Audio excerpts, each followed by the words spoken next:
This is Chie Satonaka, and you're listening to the Giant Sword Podcast.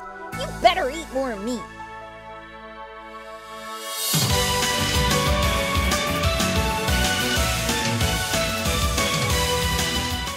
Hello, and welcome to this week's Giant Sword Podcast.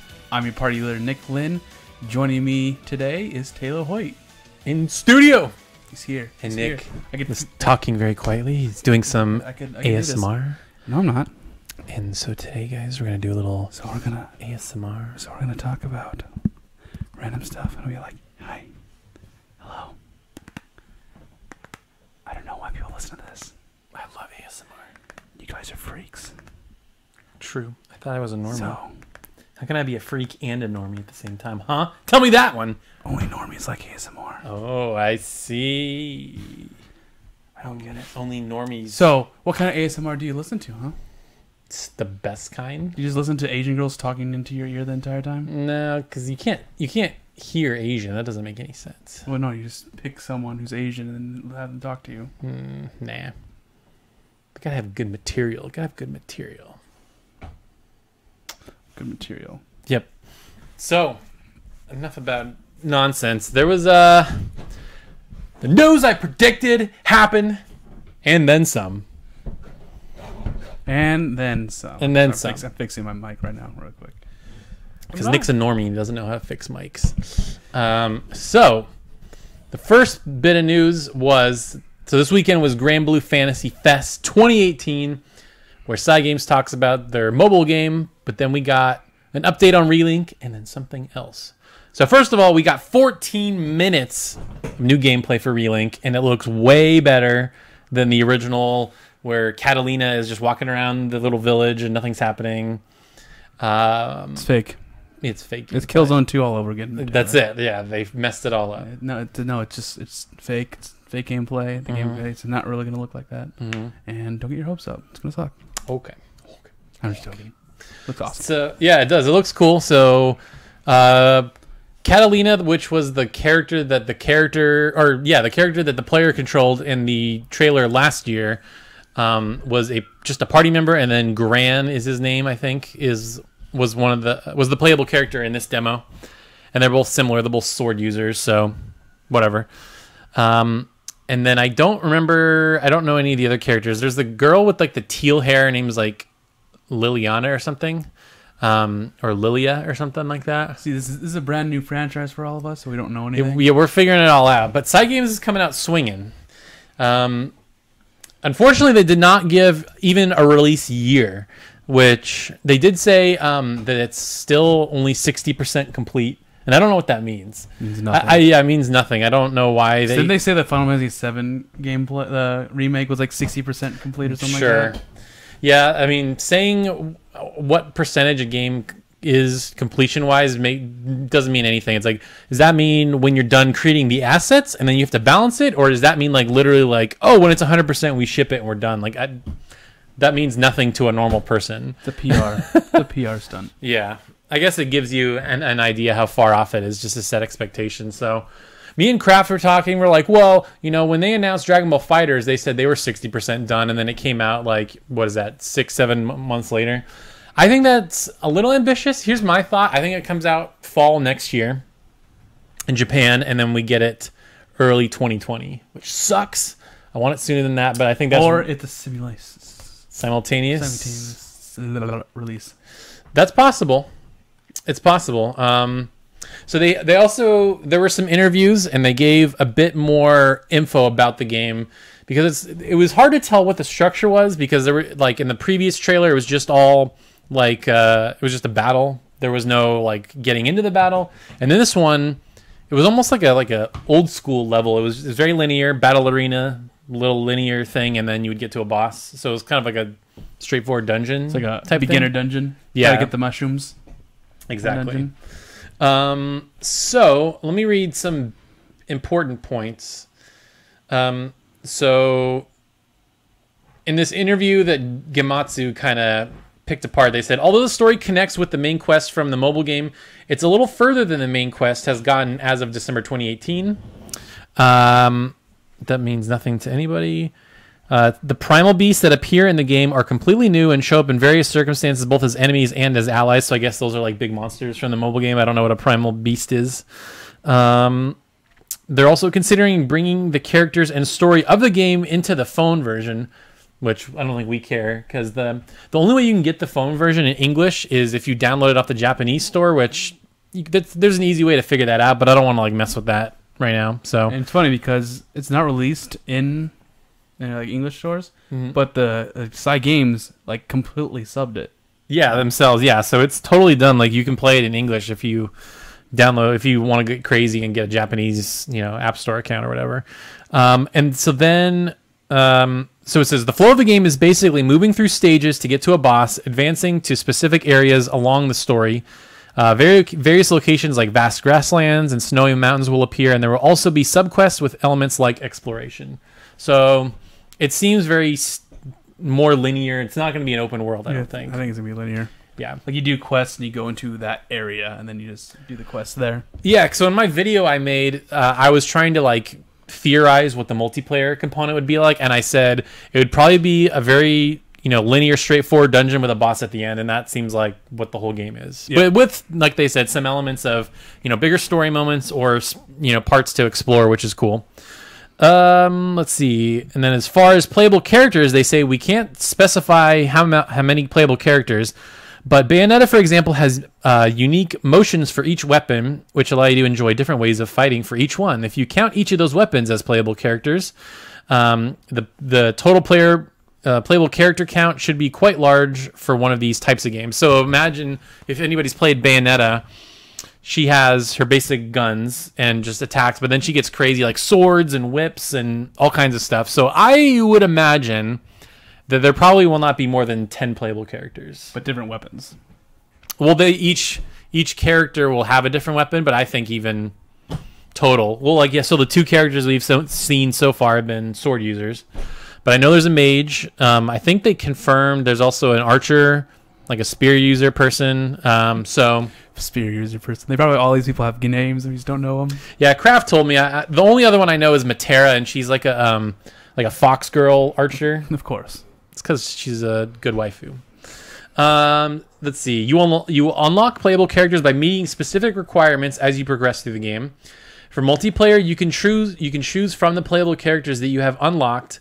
Since each player's rate of progression is different, players are allowed to choose the same character. So, like, I guess if we did a multiplayer quest, we could all four people be the same character. As much as that doesn't make any sense, but probably because the character is tied to your own account and not. Yeah, you're not joining someone's game. Correct. Playing their characters. Yeah. So this game almost strikes me as like a scaled down like World of Warcraft almost. So it's like, hey, you guys want to go do a dungeon run or something like that, and it's just platinum combat, and there's bosses and you level up and stuff like that. It says, okay, what we're trying to go for in multiplayer is high difficulty quests that are unlocked after you complete the main story, but you can also play low difficulty quests before clearing the main story. And from what I understand, you can play the whole game co-op. It's 4 players total, yeah. So that's pretty neat. They're thinking about releasing it on PC for Steam as well, but for now it's only a PS4 title. And they're continuing to put all their strength into the PS4 version. So that's what they showed so far. It looks really good. I'm still really excited, just as hyped. The only thing I predicted that didn't happen is that we would get some kind of release window. So that's the only thing that didn't happen. But everything else, nailed it. It's good. And your impressions. Sorry, I've been babbling about info. I know I had kind of shown you some trailers and I made a video and you're like, oh yeah, it's whatever. So now having seen the new gameplay, any thoughts? Still looks the same. Mm-hmm. Just looks interesting. Looks fun. Now that you told me all that info, I didn't know about that info. Mm-hmm. It's like, okay, this is definitely not going to be your like grand, huge fantasy RPG. No, it's going to be like, oh, you're in the world and you do some quests and stuff like that with a story. Yeah. So it seems like they're really trying to give you a solid single player experience if you want it, but also they're really trying to make a compelling multiplayer aspect, or be able to play with friends if you want. Yeah. Yeah, this totally smells like a cash grab. not a cash grab, but they've been working on it for a while. No, it smells like a Destiny-like game. Obviously not as big of an open world, but like, hey, let's do a dungeon together. Let's go do a raid or whatever. That's kind of what it strikes me as, like a console MMO type of thing, just with not as many players. So it's Diablo. Could be more like Diablo. I don't think it's geared towards the grind of the loot and stuff. I don't like think that. it's loot. I'm just saying it's like there's a hub area and you do quests. And there's another hub area and then you do quests. But it looks cool. Mm-hmm. Excited to see more. When do you think we're going to see more? I think probably E3 or... No, well, it can't be E3 because Sony's not going to be at E3. Whenever Sony does their next... Whatever they're planning on doing, because I think they might start going towards like a Nintendo Direct type of thing. For them to not have presence at E3 is really interesting. So when they start announcing games or have some kind, whatever they're doing next, however they're going to talk to fans going forward, I think that might be a part of it. Because I don't know if Cygames has a Western branch. I think they're going to self-publish it. They have the money for it. I just don't know if they have a, Cygames North America or whatever. Mm-hmm. So hopefully by summer, hopefully at or before E3, I feel like we would get an update. More info. Also, Jump Festa, which is another Japanese game convention thing, is either this week or next week. So we could get something, but I feel like they would have just done it at their own show. I don't know why they wouldn't have given a release date, but who knows? No Tales stuff there. Yeah. And actually, there's Tales of Vesperia stuff, and that's it. Mm-hmm. But we already know that game. Come on, Bandai. Come on, Namco. Vesperia 2, it's happening. Vesperia 2. Yep. Okay, and then there was a shocker announcement that was also at Granblue Fantasy Fest, which I didn't see coming. I don't think anybody saw coming. Mm-hmm. They also announced Granblue Fantasy Versus, a fighting game being made by Arc System Works. Yes. And it looks just like the art style of the game, which is kind of, it's anime, but they have a really unique art style. Yeah, they do. It's not like a typical Arc System Works where it's like very cell shady. Mm-hmm. So it's very cool to see that their style still works with this art style. It does, yeah. It almost reminds me of like if Xenoblade 2 had better like visual fidelity or whatever. If it was higher res, kind of looks like that. Or even Vesperia. But yeah, no, it looks really great. So here, again, this is on from Gamatsu. They have a lot of tidbits, but I'm going to try to skim through the ones that are the most important. So they chose Arc System Works because their style with franchises like Guilty Gear and BlazBlue was a good fit for Granblue Fantasy. I feel like they're just the king of anime fighters at this point. Like after Dragon Ball FighterZ sold like crazy. Mm-hmm. I just feel like they have that unlocked. I think they're like the new king of fighting games, and I'm not into fighting games, but like their art style, their stories, like the mechanics. There's no stories. There's no stories? Stories are... It's all about the mechanics. Okay. Since we don't want to alienate fighting game beginners and those who aren't accustomed to games, it won't be a combo-filled game. In order for users to have only played the smartphone game to be able to enjoy the game, all of the special moves can be unleashed with the press of a single button. So it's probably going to be very noob friendly, which also Arc System Works has been very much like slowly but surely getting more noob friendly. It's going to be auto combo and all that. It's going to be like Dragon Ball FighterZ or BlazBlue Cross Tag Battle, where everything's like a button. Makes sense. I mean, if you want to get, because you have to think of who this is appealing to. It I just find it fascinating how hardcore Cygames is going into consoles when they've only done smartphone games. They did do that VR Zone of the Enders thing, but really this is like their coming out party on consoles. They have Relink, which we obviously just talked about. They have the fighting game, and then they have what I assume is going to be Project Awakening, which is I think is a PS5 game that they've barely shown anything and they haven't really talked about it. So I feel like that's going to be a PS5 game. It says the game speed is moderate and the combos are very simple. Currently, the game system is such that difficult elements like juggling and aerials can only be done with very limited situations. And then they're talking about how they're trying to like translate attacks from the mobile game to the characters. Mm-hmm. Story mode is a major focus. It's an original story for those who haven't played the smartphone game, but users who have played the smartphone game will also be able to get more enjoyment out of it. There you go. Let's see.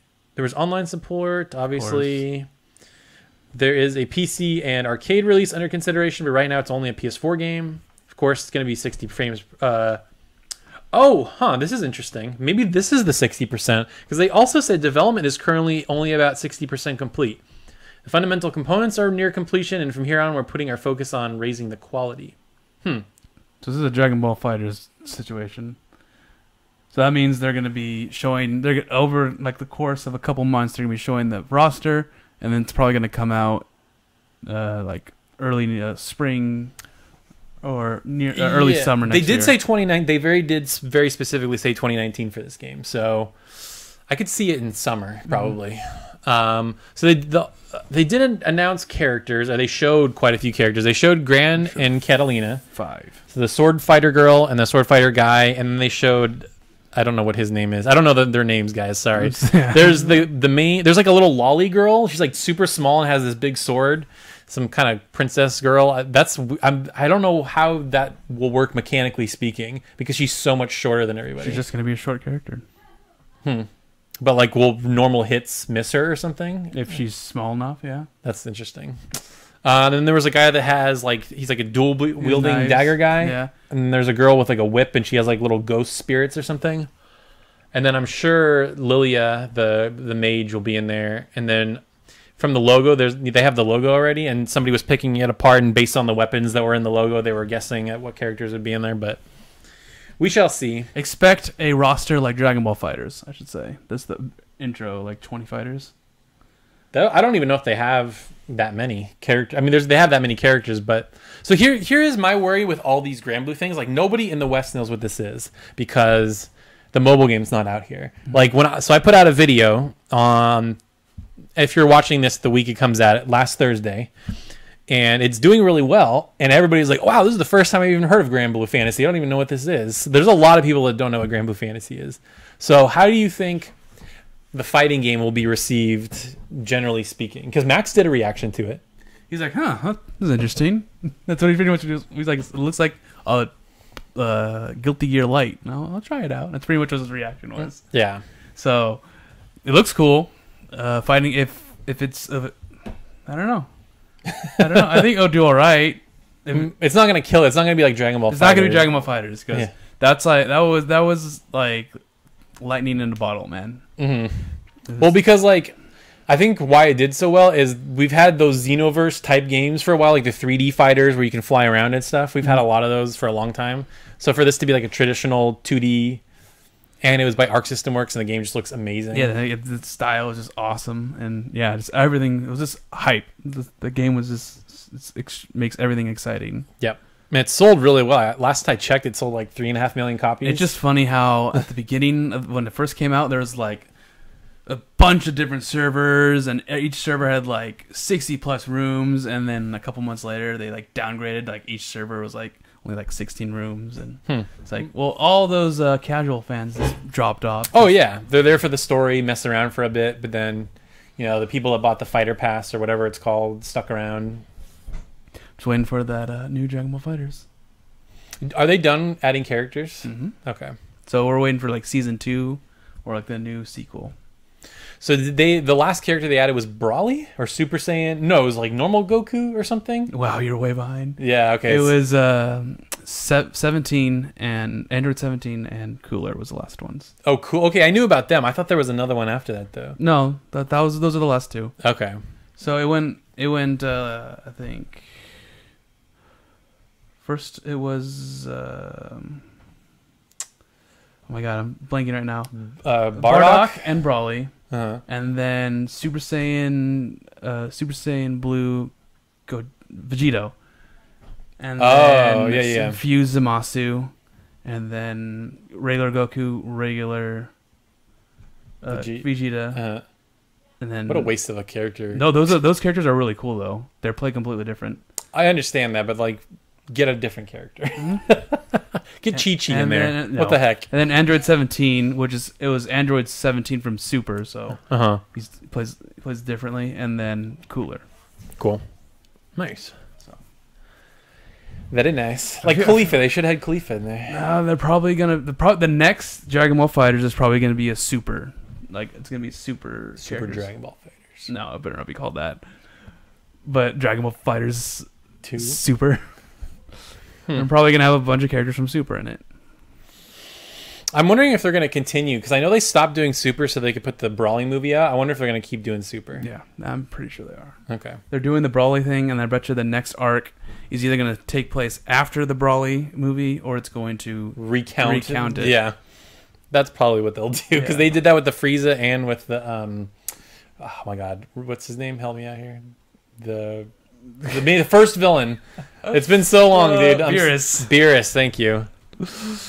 I'm terrible with names, whatever. He is pretty bad with names. Yeah. So anyway, no. But the thing is, I remember. Okay, going on a tangent here. Yeah. I remember you were like, "Why is he shoving Brawly down her throats?" I'm like, "He's not. He's canonizing Brawly, and he's making Brawly his own." What do you mean canonizing Brawly? There was an old movie with Brawly though. Yeah, but it wasn't canon. It was just the animation studio was like, "Hey, we're gonna make this character," and he's like, "All right, I'll just design it. Do what you want." Now he's writing his own story for him. So the reason I say that is I have somebody I follow on Twitter that's like a Dragon Ball super fan, and they tweet about Dragon Ball all the time. And they were saying how they did a poll in Japan or something. There was a poll saying that like Brawly is the most popular character. I'm like, you guys are insane if you think Brawly is the most popular character. No, Brawly is really popular. Really? Yeah. That is so crazy to me, because like as somebody that has not watched very many of the movies, like I don't even know anything about him except he's buff and he has green hair. That's the only thing I know about Brawly. He's such a stupid character. His whole origin story in the movies are super dumb. So I'm glad that he's getting like a real story in this one. I might be just as dumb, but I've seen a lot of cool things. They're canonizing a lot of things. They show Goku's dad or Goku's mom for the first time. Oh wow! And that's cool. Gogeta is now canon. And Brawly's canon. So was Gogeta in GT? No, Gogeta. Oh, he was, but he was in a movie first. Okay. Because there's Vegito and then Gogeta. Okay. The difference is Vegito is fused when he uses the Patera earrings, and Gogeta is when they use the fusion dance. Oh, I thought it was just like whoever was in control or whatever. Like no, Goku's in control or Vegeta's it's just the difference of fusion. Oh, okay. Interesting. Yeah. So you get to see. We're gonna get to see Vegeta and Goku. You do the fusion dance in the movie. Nice. It's funny because this is supposed to be Dragon Ball Super, right? So if you have not seen the series or like watched the last arc, there's like spoilers in the first trailer. Oh, you're like, oh, what? Why is he here? Well, don't want to see that. Yeah, I'm so behind on Super. I'm just waiting for them to catch up to the dub. They've been putting out the dub so slowly. I thought they're already in the Tournament of Arc.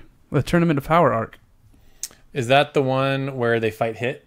No, that's way past that. Yeah, that's so the last one I saw was the last episode of that arc when Goku fights Hit. They're already done with the Goku Black arc. You know that, right?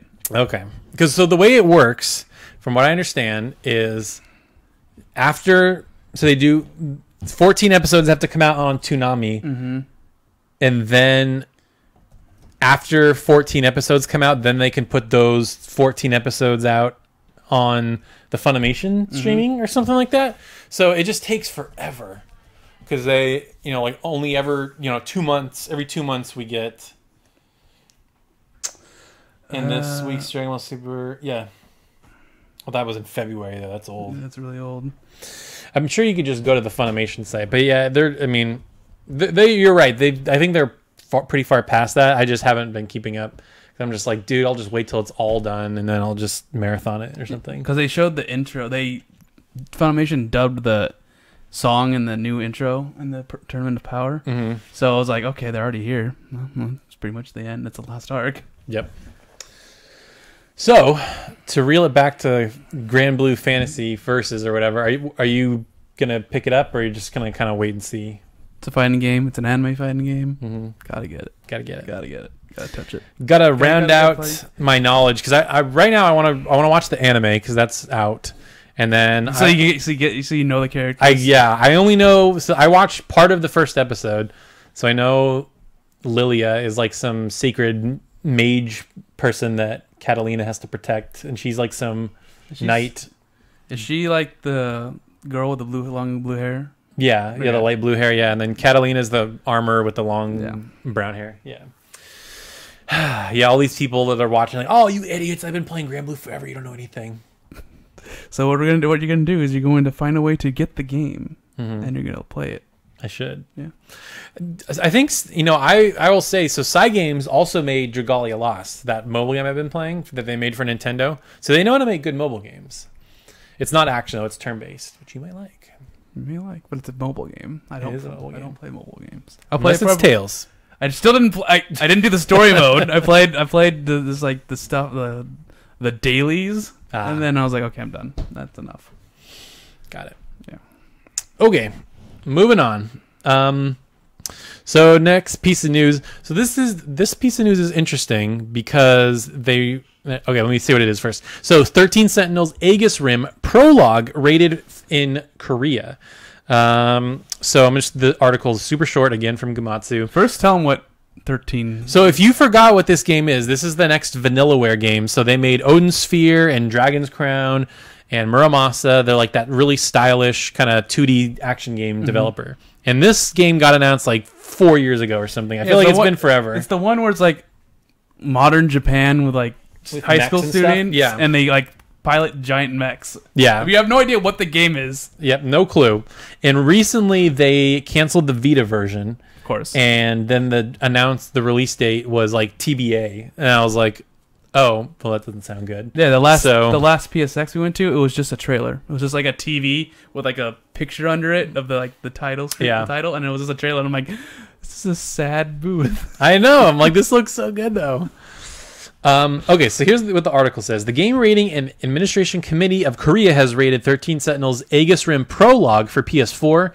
The rating suggests that a demo is planned for the long-awaited title. It's been over a year since they have released a proper update, and they are no longer. It's not going to release this year, and they canceled the Vita version. So, what this sounds like to me is,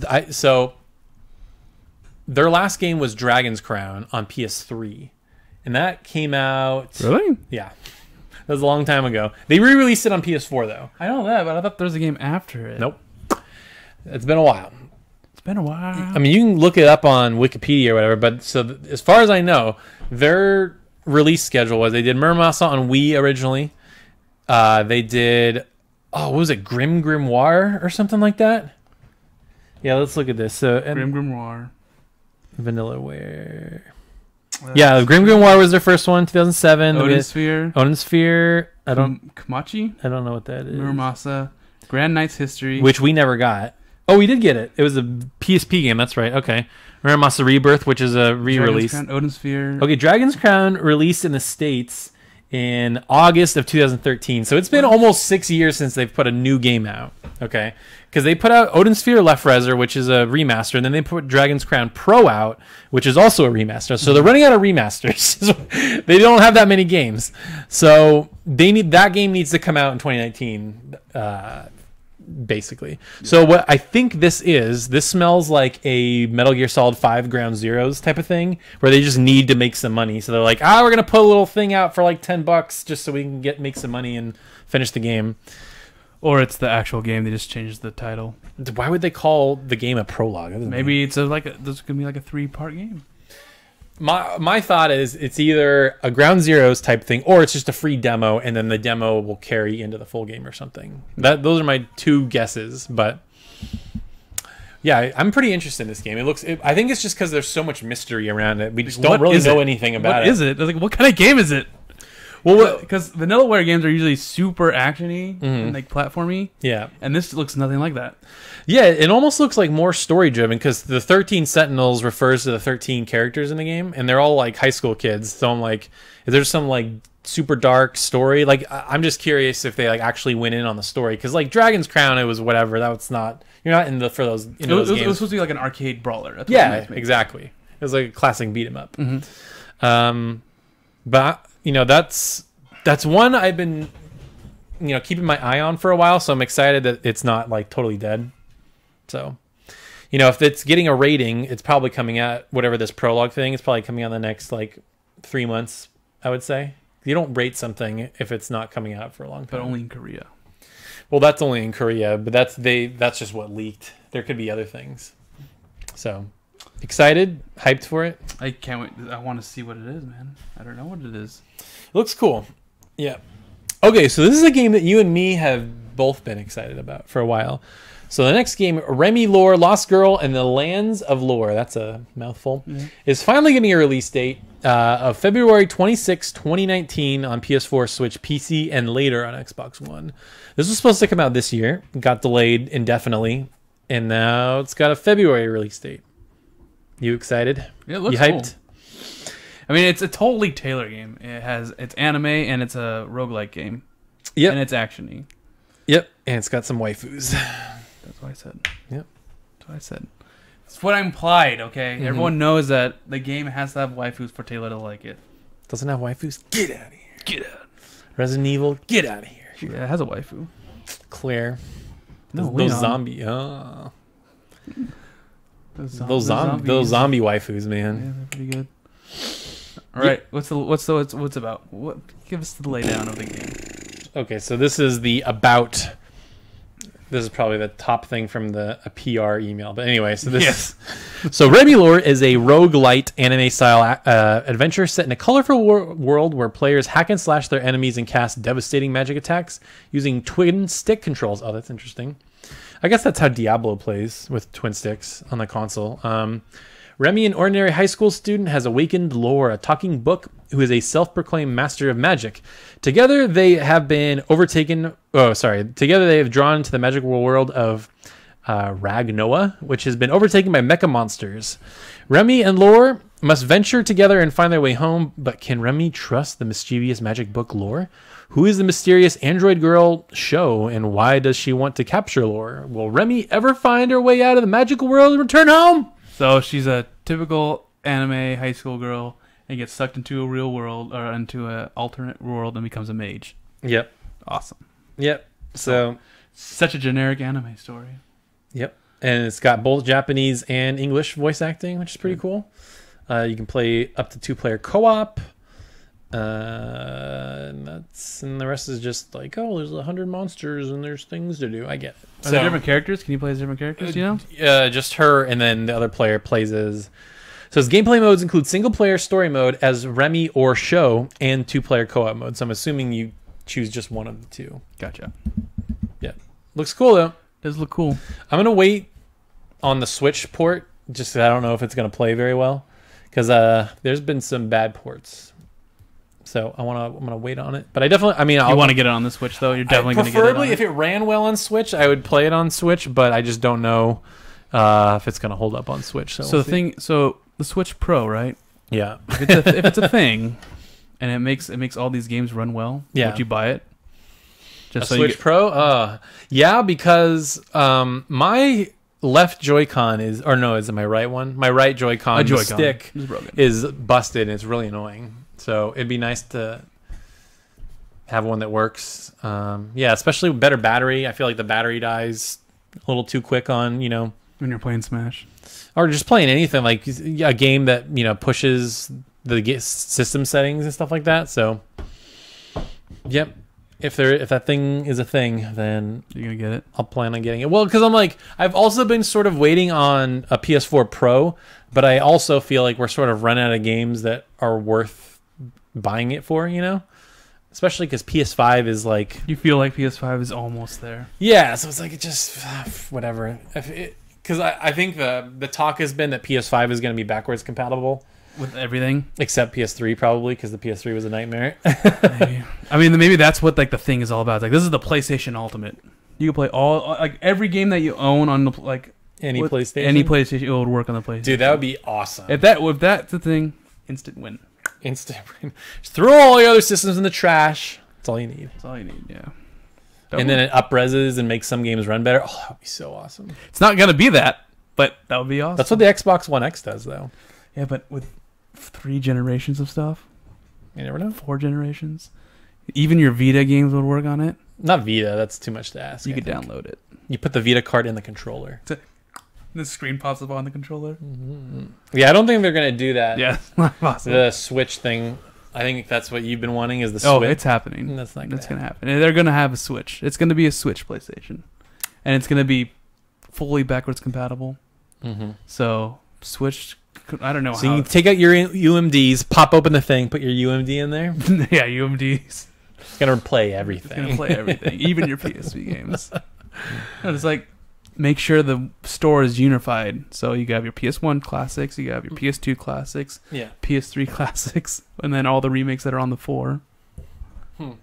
See, I wonder if having all that backwards compatibility will piss off developers that like to do remasters. But I also feel like if they're going to remaster a game, whatever they do in that remaster will always be better than whatever up-resing a stronger hardware can do. So I don't think, like, for example, I'm trying to think of, like... Unless it's Silent Hill HD Collection, then that's... Which is garbage. Yeah. So if they ever did a Ni no Kuni remaster, just as an example, because they never did that, and let's say PS5 can play PS3 games, I don't think people are going to be like, well, I have Ni no Kuni. Because if they did a remaster, it would probably run better, it'll look better, they'll maybe add some things. So I feel like people will always be willing to buy remasters, even if they own the old games. So, or remasters will now become remakes. Yeah. Something. I mean, they've been doing a lot of remakes this gen. It's like the PS1 all over again. Like we have all the Crash games, Spyro, getting Crash Team Racing, Kingdom Hearts. There was Resident Evil 2. Shit, man, all the remakes. Isn't like Dino Crisis being rumored to be made? That's the rumor. So Capcom, I don't know what the exact quote is, but there was some developer from Capcom is like, we're working on something new, and you're all going to be really surprised when we announce what it is. I'm like, it's Dino Crisis, and it looks as good as Resident Evil 2 remake. Dude, that'd be amazing. Dinosaurs. Dude, I feel like dinosaurs are a completely untapped resource in gaming. Like outside of Ark Survival, whatever, like I can't think of another like new dinosaur game. There just aren't any. And that there's some Jurassic World things, but that's not what I mean. I'm talking about like, I'm shocked Far Cry hasn't done, or Ubisoft hasn't done like a Far Cry with dinosaurs. That just makes so much sense. I can't believe they haven't done one. They're too busy making it post-apocalyptic. It looks so dumb. Everything's post-apocalyptic now. Yep. I like how they played the new Far Cry. We're going to the Game Awards. The new Far Cry trailer, and then right after they played Rage 2, and it looked exactly the same. Yep. Of those two, though, if you were like, hey, which one? Rage 2. Yeah, Rage 2, of course. That one just looks way more crazy and fun and weird. Like you have like superpowers in that game or something. And it's the guys that did the Mad Max game, which like that game was a little janky and a little busted, but like I had some fun with that game. The thing that really annoyed me, like I can't believe this made it in the full game, was so if anybody has ever seen Mad Max, the new one or the old one, it's basically just one long car chase is what the movie is. Mm-hmm. So you have a car, and then at some point there are like these caravans of like enemy vehicles that are around, and like that's like a quest. You're like, oh, take down this caravan or whatever. What would really annoy me is that the AI was like super rubber bandy. So like if they're chasing me and they're like about to kill me, what I would try to do is like, oh, let me just slam the brakes on and they'll go flying. But when I slam my brakes on, they would slam their brakes on at the exact same time. So I'd slam my brakes on thinking they could fly back and then I could recover and do something tricky. Nope. They would also come with me. I'm like, it's bad AI, man. Or it's good AI. They're just so smart. They know exactly when I'm going to hit the brakes. There's like, he's braking. They see the lights. The lights light up, and like, okay, got a break. That annoyed the crap out of me. I was like, no, nobody would do that. That's not how people work. People do not work. People don't work like that. But that was fun. Yeah, good weekend for news. It saved our disappointing weekends. Mm-hmm. But give it a couple more weeks, we'll probably get a new Nintendo Direct. Maybe. They usually do one at the beginning of the year, so I don't know if it'll be the first week, probably the second or third week. I feel like that's a really safe bet. Because what they like to do is they only like to talk about games that are happening like pretty soon. So for that, they're doing new Super Mario Brothers U Deluxe or whatever, so they'll probably talk about that. That's coming out in January. Yep. So let's talk about that. Maybe even Vesperia, even though that game is almost out as well. But they are really quiet on Fire Emblem, Metroid, and Bayonetta. So I feel like they will probably talk about those games extensively. If not, definitely Fire Emblem, because they've actually shown gameplay. They've shown gameplay of that, yeah. And that's supposed to come out in the spring. So I feel like whatever the next Direct is. And the next character they're going to announce for Smash. Oh, after Joker, yeah. Maybe they'll show actual Joker gameplay. And then they're going to announce Persona 5 Ruby for Switch. 15% chance. 15% chance. Yeah. Nick will owe me some Taco Bell. Yeah, it's 15% chance it's going to happen. But it's not. It definitely is going to happen. It's not going to happen. So here's how Nick's going to get out of it. It's not going to be called Persona 5 Ruby. He's like, oh, it's not Persona 5 Ruby. It's something else. No, it's we said the Persona 5 remix. Uh-huh. So whatever it's called. Whatever it's called. Because But they've already... here's something else that we totally skipped over when we were talking about Granblue Fantasy Versus, is there was also a rumor floating around that Arc System Works is working on a Persona 5 Arena, but it got delayed or whatever because they're trying to finish this Granblue game first. So I think they're going to finish the Granblue game. You don't see it. And they're going to beat Persona 5 Arena. And then that's when they're going to announce Persona 5 Ruby. Oh, Ruby will be announced way before that. The rumor going around right now is that the day Joker releases for Smash, they're also going to announce a Switch port. It's not going to happen. Because if they would already know about the Switch port, and they would announce it right after the Joker announcement. No, they got to keep the hype rolling. It's like a roller coaster. It's like, all right, we announced Joker, and that's all we need. All right. And Joker's out, oh, by the way, Persona 5 for Switch in the summer. And then Persona 5 Arena. And then Persona 6. That's how it goes. No. Think about it. It's not going to happen. It's not going on the Switch. He's saying that so he doesn't get hyped. But deep down, he's like, yes, come on. No. I don't want to play it on a dumbed down console. Like the Vita Yeah, I want and to the play PSP? I want to play on the Vita. The Vita can't run Persona 5. There's no way. I played most of my Persona on the Vita. That doesn't count. Remote play is different. See, what I did is that I didn't want to be sitting. I didn't want to be sitting while playing Persona. So I was like, I want to lay down on my bed. So I grab my Vita and go remote play. And I just play on my... Turn-based is good for turn-based games because you don't have to have like Twitch reactions and stuff like that. All right. Well, that's it for news. Shall we move on to what we've been playing? Have you been playing anything? Pretty much just Smash. Smash Brothers. Taylor, Yeah. how do you feel about Smash? I suck at it. It's fun. I love the little love that they've added to all the little details and the spirits mode and all that. I'm just not good. I'm always bad at fighting games. You'll get there. Nah. You'll get there. You'll just keep kicking my ass and then I'll stop playing. You'll have Kimpy Sensei teach you. Kimpy, you got to teach me your ways. No, not your Peach ways, though. Yeah, Peach is annoying as shit. That's it? Just Smash? Just Smash. Pretty much. I'm trying to think. Oh, well, I also, on my flight over, I completed Alphin's story in Octopath Traveler. I thought I had beat all of them, but I didn't finish Alphin's or Hanet's. So I beat Alphin, and then I got to the final chapter of Hanet, and then my Switch died. So I would have finished it, but I didn't have enough battery. Yeah, I didn't bring anything else. That's pretty much it. Just Smash. That's what we've been playing right after this podcast. Yep, we'll have to get Kimpy on. He said he's done. He's done with work by now. Yeah, so he'll be done. Yep. Yeah, me. I played some more Sophie. So just Tell Your Sophie. Yeah, Nice. Tell Your Sophie. It's cute. Cute. I changed the voices to Japanese. Is it even cuter now? It has more voice acting. Oh, really? Yeah. So, like, I would talk to people in, like, the shopkeepers, and they wouldn't be voice acted. Only, like, certain ones would be voice acted. No, they wouldn't be voice acted. They would just say, like, one thing. Like, hey, Sophie, welcome to my shop. And they wouldn't say what's in the text box. Yeah. But in the Japanese voices, it seems like they actually talk. Like, the voice... Say the whole thing? Say the whole thing. So I'm like, that's interesting. And then when you talk to NPCs, they go, like, hey, what's up? How are you doing? Some basic things. Yeah, it's very basic things.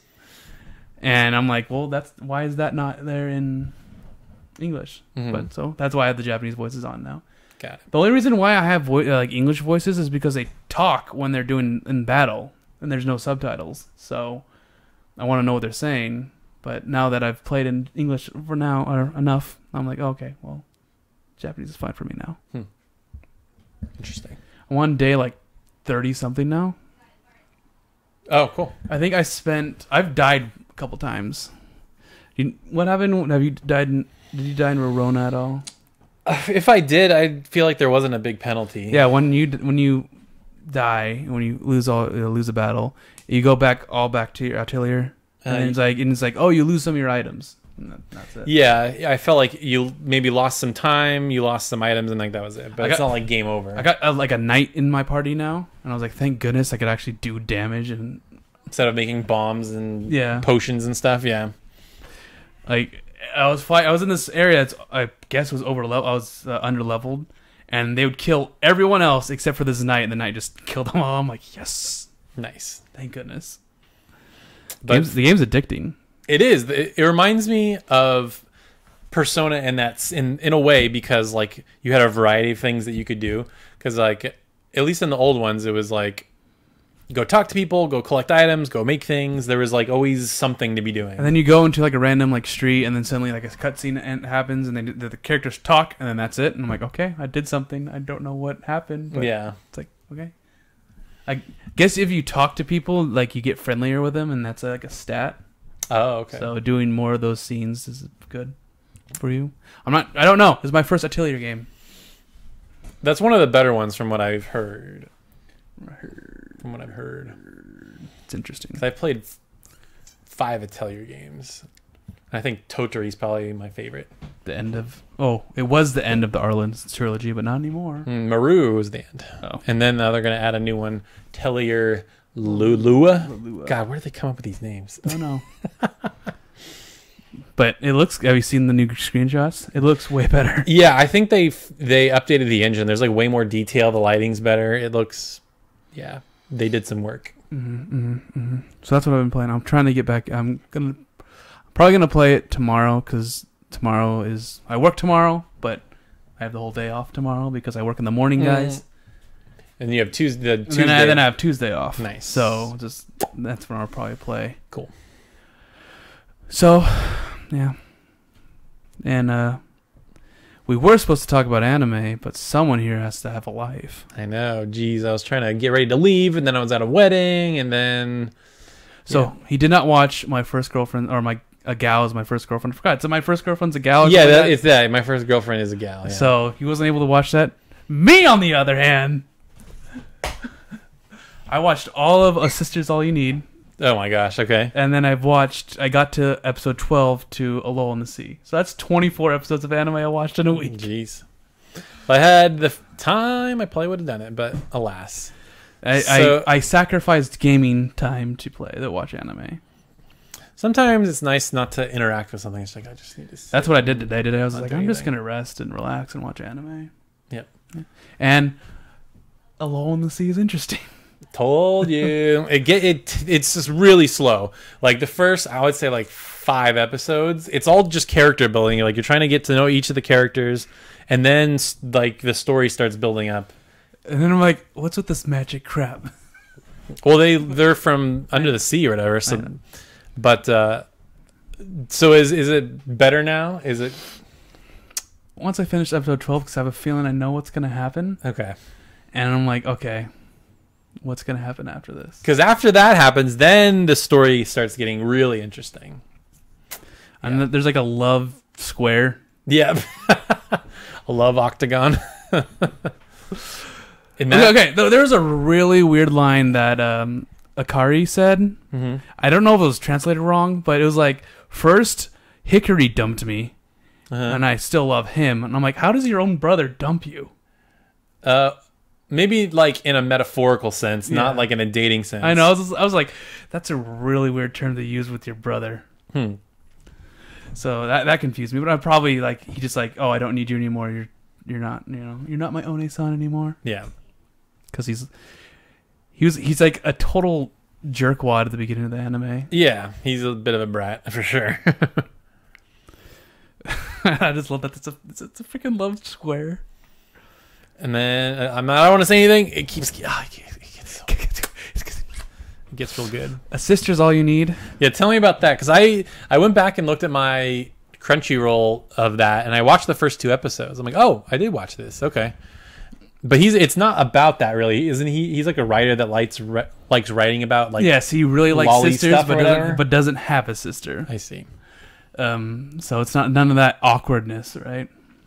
But there is a lot of awkwardness. So it's like, it feels like Kakano, How to Raise a Boy in Boy and Girlfriend. Yeah. It's kind of similar to that, except I like the characters and the story more in How to Raise a Boy and Girlfriend. Mm-hmm. And it's not as ecchi. Or How to Raise a Boy and Girlfriend is not as ecchi. Yeah, this one seems a little bit more... It's very, very pervy in this one. Yeah. It's censored, but it's like you could understand what's going on. Sure. But I think my favorite... I don't want to say anything about it. It's an interesting anime. It's fun to watch, but it is pretty pervy at times. Okay. So don't watch it with Matt. I never watched anime with him, so... If you're like, why are you watching this? Yep. I think there's a love triangle, a love square in that one too. What's with all these love squares? It's anime, man. All those harems. It's not really a harem though. Just like the girl that he likes, I don't get why he likes. The girl that I find the best, it's not chosen. I'm like, why? So it's sort of like in ReZero. Yes. I don't know. I just, yeah, kind of. Stupid Subaru. Yeah, stupid. You baka. That still doesn't make sense to me in that ReZero. It's like, why? Because why, she's pretty and she can smile. Yeah. So everything Rem does. Yeah, I know. That's the joke. Yeah. Who's Rem?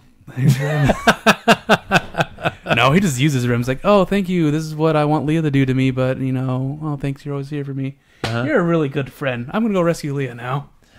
Why would you do that, Subaru, you baka? You baka.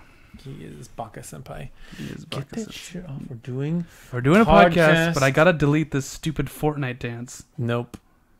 No fun allowed with Nick, apparently. No crap. What is... Abe, you ruined everything.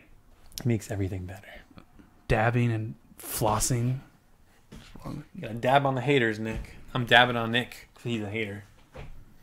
I ain't got no room for haters. Get out. Okay. So is it going to be an anime that I want you to watch? Probably. What? Oh, Sister's All You Need.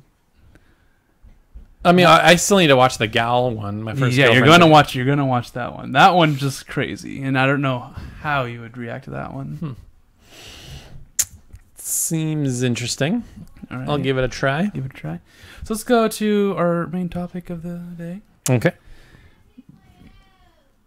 Shut up. No. Taylor. I mean, what? I don't even know if they'll hear that. So the topic today will be Game of the Year discussion. Yep. It was actually the end. Abe, you're just interrupting everything. Sorry.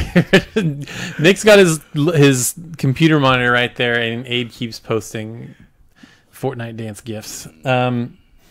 Anyway, yeah, so Game of the Year. Game of the Year. We're going to talk about four topics. Okay. The biggest disappointment, the biggest surprise, one that everyone should play, and then our Game of the Year. Okay. So let's, I think everyone knows what our answer is going to be for the first one. Our biggest disappointment. Yeah. Let's start with you, Taylor. And probably, it can't be anything other than Ni no Kuni 2. Yep. Now, it's not a bad game. It's not a bad It's game. just disappointing. Because I had higher hopes for this game. I loved the first one. And everything that they had shown going into this looked like it was going to be way better. Nick, just let him post memes. Get this shit out of here. Do I have to take your phone? No, keep going, Taylor. You didn't have to. This guy. Can you believe him? Yeah, so Ni no Kuni, like, it had better visuals. The combat looked improved. The problem, it was way too easy. Yes, it was very easy. Super easy. There was a noticeable lack of voice acting, which is so weird because the first one had a ton of voice acting. And I also just didn't... The story wasn't as interesting.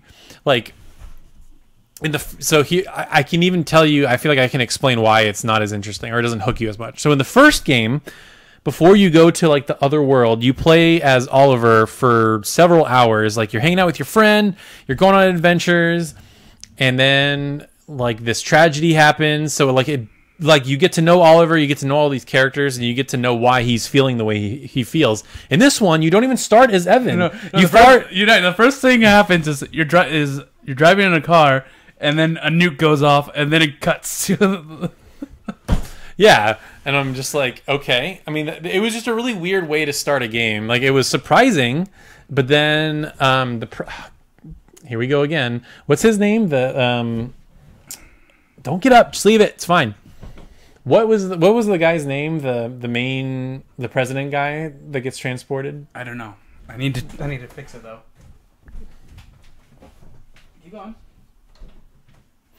I forget his name, but the main guy that's not Evan. Sounds like, I think it starts with an A, doesn't it? Oh God.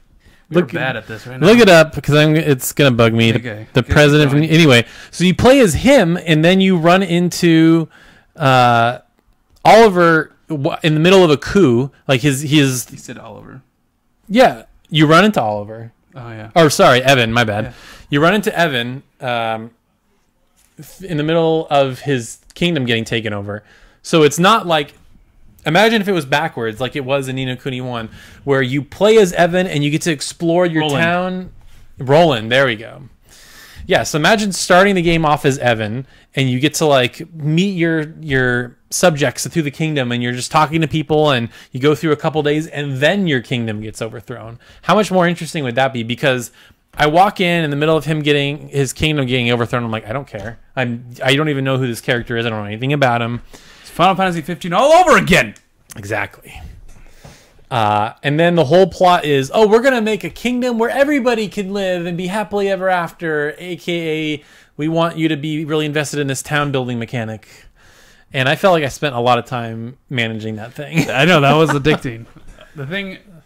It felt like a mobile game, but there were no microtransactions. There was nothing to speed it up. That was just how the game was. It's just funny because you go into everyone else's kingdoms and steal away their most important people in the kingdom, and then it's like, you're going to join us. Because we got to overthrow the darkness. Yeah, it was a disappointing plot, disappointing at the lack of voice acting. But you know what also was disappointing? The 6 enemy types that you fight over and over and over again. Yeah, the enemy types. The music, I thought the music was not good at all. I was really surprised to see it nominated for Soundtrack of the Year at the Game Awards. There's some good songs. It wasn't as pretty as the first one. The first one was way better. In this one, it's just like remixed versions of those tracks. It just felt really lazy, and I felt like it didn't match what was happening. Like when you go to that canyon, the first little canyon area, it's like it's like this super intense music. It's like, we're just kind of walking around, guys, chill out music. I'm talking to someone and he's a shop. And then also the oh my god, I hate my brain, the port city, the Hydropolis. I wanted to say Aquapolis, but I'm like, that is Final Fantasy 14. You don't like the dun dun dun dun. No, it's just so morose and like sad. I'm like, this should have been the coolest town in the game. It was a port city on the water, and it was just so But the sad. story, it's like no one's allowed to love. No, I get it. I get the story significance, but that was a Taylor thing. Yeah, but there was a funny scene there. There's a couple. Yeah, my favorite town is Goldpaw, though, the Chinese dog town. I got so sick of that city. I like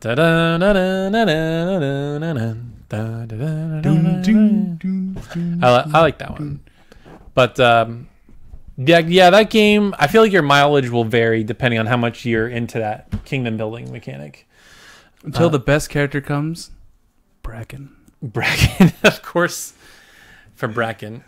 It's like everyone else is like a kid, and it's like 30-plus-year-old lady joins your so random engineer. It's like, okay, best character in the game, by the way. She's okay. I used her all the time, and she just broke it.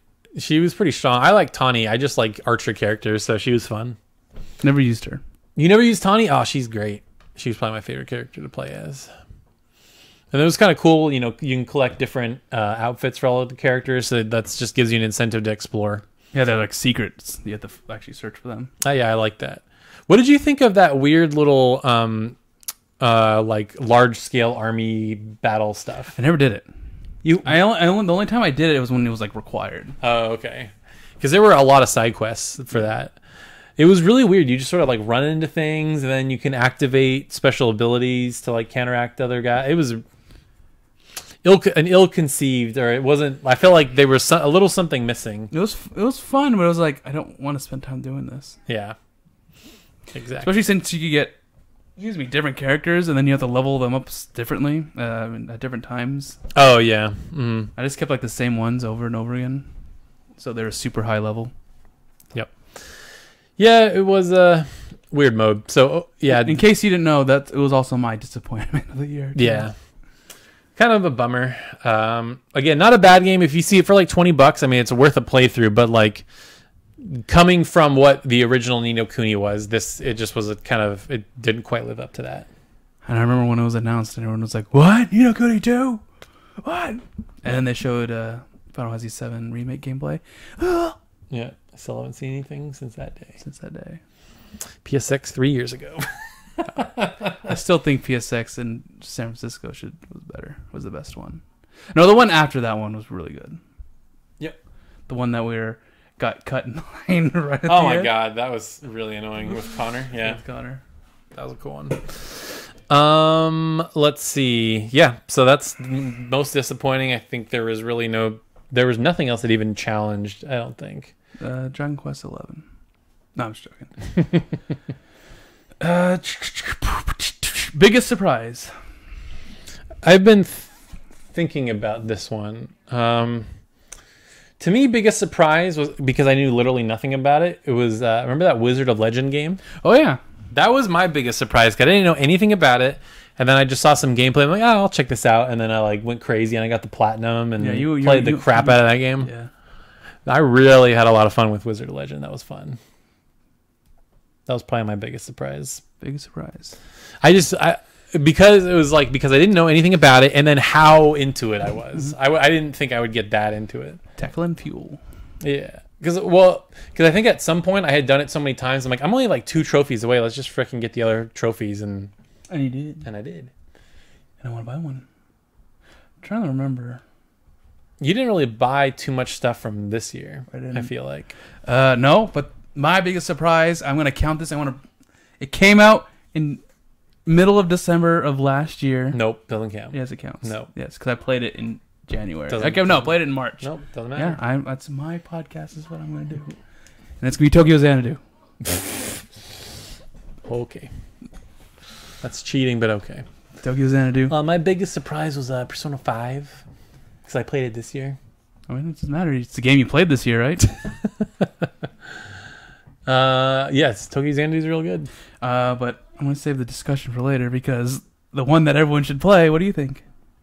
That came out this year. And you could do Tokyo Xanadu if you want. No. It should be a game that came out this year. Otherwise, we could just pick any game. Oh, Final Fantasy 7. Yeah. Well, my biggest surprise, the one that everyone should play that came out from this year, okay? Yeah, okay. Jeez. Okay. It came out this year. Octopath Traveler, I think. Would be mine. I'm just looking at my list of things that I played this year. And I don't know. I just think if you like JRPGs, you owe it to yourself. There's something for everybody. Oh my God, that's really loud. I think there's something to love for just about anybody out there. I mean, I get it. They all don't come together and make one super story or whatever, but each of the individual character stories, there's enough really interesting ones to hook you and keep playing. And the battle system's amazing. I think it was definitely my favorite soundtrack of the year, and nothing else came close. Cool look. I feel like we're definitely going to get another one at some point. Maybe they'll make it so you have 8 characters and it does go into one story. I mean, if they do that, it would be the greatest JRPG ever. I mean, if they make another one, generally when you go from, when you make a sequel, you try to address the issues from the original. And I feel like that is, without question, the number one complaint everybody had about Octopath Traveler was that there was not a story that connected everything, or there wasn't an overall story. And people are like, well, there's the secret dungeon. That does not count. I looked it up on YouTube, but it is nothing like what people are asking for. So, one that everyone should play? I think everyone should play Dragon Quest 11. Okay. Everyone should experience that. It's a very like classic JRPG feel, but it also has that feels like it's new at the same time. Except for the music. The music is extremely disappointing. Yeah, every time I talk about that, apparently the composer is just a real jerk, from what I understand. So what you do is you buy the PC version and then you mod it so it has the orchestrated versions of these songs. Yep, that's the smart way to do it. So you know what's funny is apparently the reason the Symphony version isn't in the game is because he like owns the rights and he wants to like use it for like concerts and stuff like that. But here's the really funny thing: like Square Enix could be just like, "Screw you, man! We're gonna get somebody else to do the music, and then we can have it be quality." And then he's like, he's out. Like he needs them way more than Square needs him. I feel like. So when Dragon Quest 12 comes out, he's out. He's also really old. He's 87. He's the old, like literally has the Guinness. He holds the Guinness Book of World Records for the oldest video game composer. So there's a chance that he could die before Dragon Quest 12 comes out. I'm not trying to be morbid or whatever, but like it's possible. He could die. And then they really would have to get another composer. So. But yeah, no, that's a good pick. I like Dragon Quest 11. I haven't finished it yet. I think I'm a lot further than you. But we are. But it's fun to play. I enjoyed it. It's neat to see a classic style JRPG with that big of a budget and for it to look that good. If it looked that good and had beautiful music, it would have been so much better. It would have been perfect. But so good. God, why did you do this to me? Yeah, it does look amazing. It's probably one of the best looking JRPGs ever. I know people are going to disagree with me, but I really do not like the monsters. Oh, they're so wacky and cool and weird. I hate them. It's like it's done. Make it more realistic. Make like the zombie actually bloody. And no, I'm just joking. But they do some of the designs do irk me the wrong way. It's like why? Like there's a bear and like his drools like hanging off and stuff like that. It's not even threatening. I know it's some designs just irk me the wrong way. Yeah, I mean it definitely has a lighthearted tone all the way through. Even when there's like a serious story moment, it plays like goofy music, you know? It does, and I'm like, am I supposed to feel like I felt almost no emotion playing the story. The story is just like it's fine. It's a story. It's a thing to get you from A to B to C. But the only parts I ever cared that ever like had any kind of emotional anything was whenever you talk to your mom in the game. Like, oh, that's cute. But everything else is just like I don't really care. Wait, you talk to your mom? Like at the beginning, and then when you go to like, oh, you're like not even there yet. Oh my gosh, yeah. So never mind. It's spoilers. Not really. But also at the beginning, like when you leave to go on your adventure, you know? Yeah, everyone's like, goodbye. It's like, bye, I'm never going to see you again. Yep. So let me see if I can do an honorable mention I want to give to Mega Man 11 because I feel like that just came out in a really bad time. There were a lot of games coming out, and everybody was like, I felt like the general consensus was that like, oh, what is this, the land before time? No, I just felt like people like it was just another game. It was like, oh yeah, it's just another Mega Man. It was fine. I don't know. I really liked it. People hated on the music. I thought the music was awesome. I thought it had great music. It's like it didn't sound like Nintendo. It's like yeah, because it's not on Evan Nintendo. Yeah. If you want, there's a collection. You can play all the other ones. There. Yep. There's 10 of them on there. Even though 9 and 10 are old looking, so you can play all the old ones. And then Mega Man X11 or Mega Man X Legacy came out. So the next one would be X9, right? If they made a new one. Yeah. I think it's happening. I think they're working on X9. That story's too far. I think they should remake X. Just reboot the whole thing. Yeah. Reboot it. I know people are going to hate this, but have Inafune's vision where it was supposed to be a darker Mega Man. That would be cool. And Zero was supposed to stay dead. Dun, dun, dun. In 5. Or they could just make Mega Man Legends 3. Yeah. Yeah, and they could be Sky Pirates.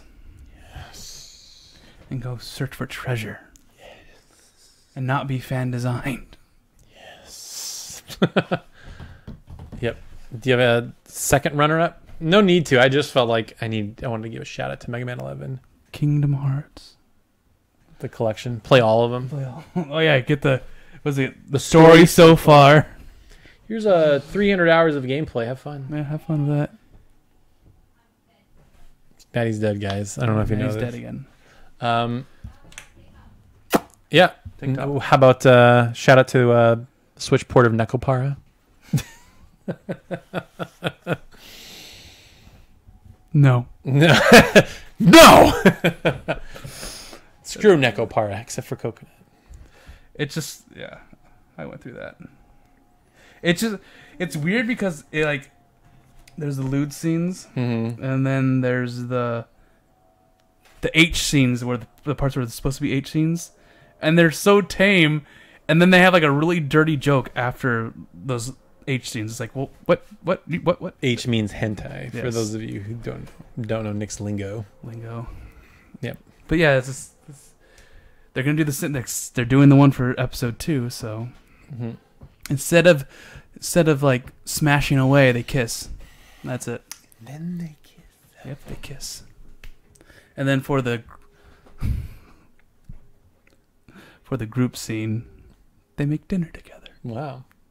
Yep. And I was like, okay, it's cute art, Yeah.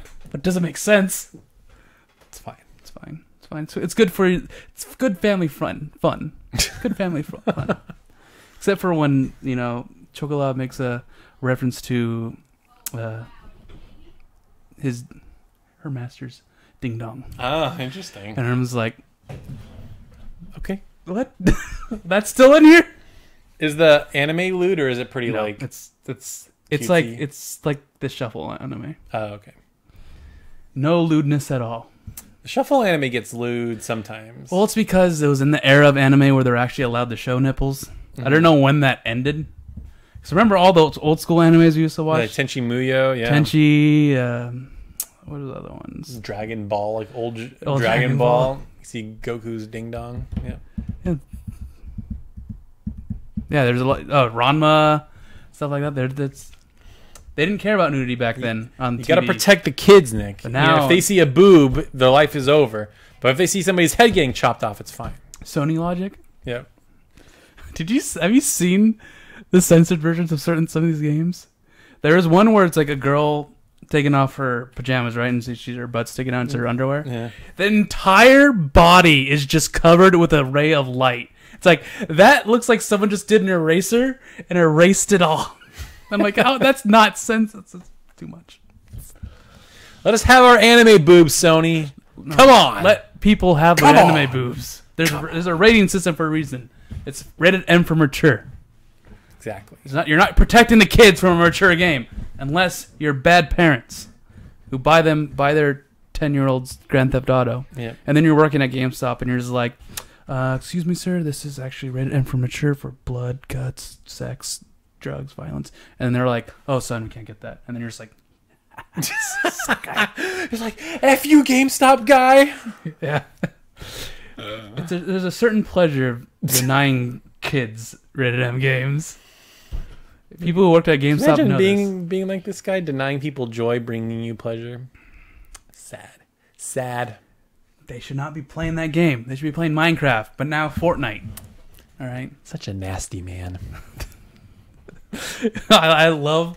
I was working with Jake. Story time. I was working with Jake, and some mom was gonna buy her Grand Theft Auto. They're looking at it, and then Jake saw, and he's like, "Nick, let me do my thing."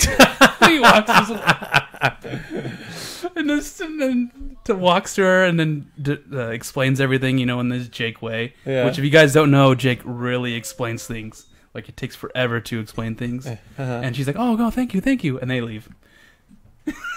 And he's like, yes. And I'm sure your store manager's like, we just lost a sale, you jerk. No, I don't care. Don't care. It's fine. It's fine. It's just really fun. It's a weird thing.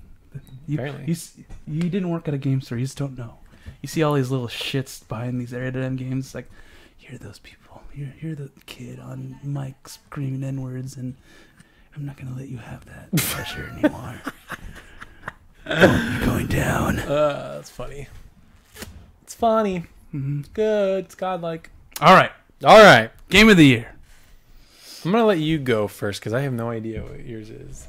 It's Tokyo Xanadu. It is Tokyo Xanadu. Even though it came out last year. It came out at the end of last year. I don't give a shit. That doesn't count. Yes, it does. Totally. The Game Awards. Game of the year. No. And it came out last year. Game of the Awards. Game Awards. Game of the Awards. Game of the Awards. Game Awards has a cutoff date for Game of the Year. And this was past that. Well, this isn't the Game Awards. Yeah, I don't get that. This is my logic. GSP Awards, all right? And I'm choosing Tokyo Xanadu. All right? Wrong. It was awesome.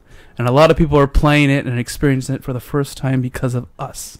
I will say I am pretty proud of like how that game took over the Discord for like a month or whatever, and like everybody was playing it. And then Kimpy's like, "Oh no, this game sucks." And I'm like, "Kimpy, you suck." I'm just kidding. I love you, Kimpy.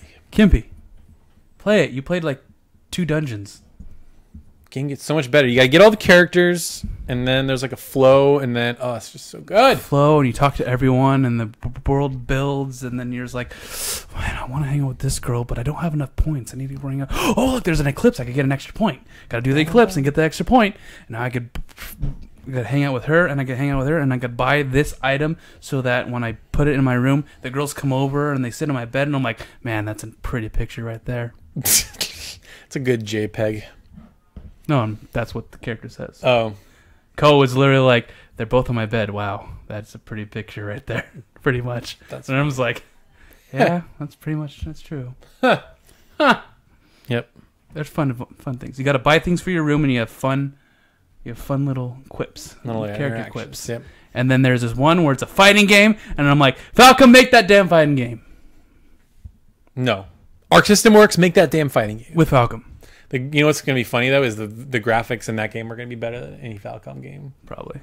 That'd be funny if they kept them all like Falcom, shitty, though. Yeah, Falcom is a tiny company. It's like 30 people, and they make all these games. Not 30. It's like 40. It's small. It is small. I will say... And they do everything. Yeah, their output is impressive for how small they are. But they keep the same engine. They reuse assets. They're like smart about it. And I got to say, I applaud them for that, because what a lot of companies would do is like, oh, yeah, we had a big hit. Let's hire a bunch of people and make a bigger game. And then they eventually close. Like, no. Let's just stick to a small team. We'll have good budget. We'll put stuff out on a regular basis. I have a feeling that's what happens to a lot of companies. They have that one huge hit, and they expand and expand and expand, and then they like lose what they were, and then they start failing. Yep. Which is what's happening to Blizzard right now. Well, their CEO stepped down, so I think they're in a bad way. Yeah, I think Activision's taking over. Like they gutted Heroes of the team for Heroes of the Storm. Really? Yeah. Huh. And they canceled the esports for it. Just they happened yesterday or a couple days ago. Oh, jeez. And then they're like, oh yeah, we're taking this team and we're moving to all our new projects, and like, oh, all their mobile games. Mm-hmm. So if that's true, people are gonna be so pissed. Yep. Blizzard's gonna. They thought BlizzCon this year was bad. Just wait till next year. Just wait for next year.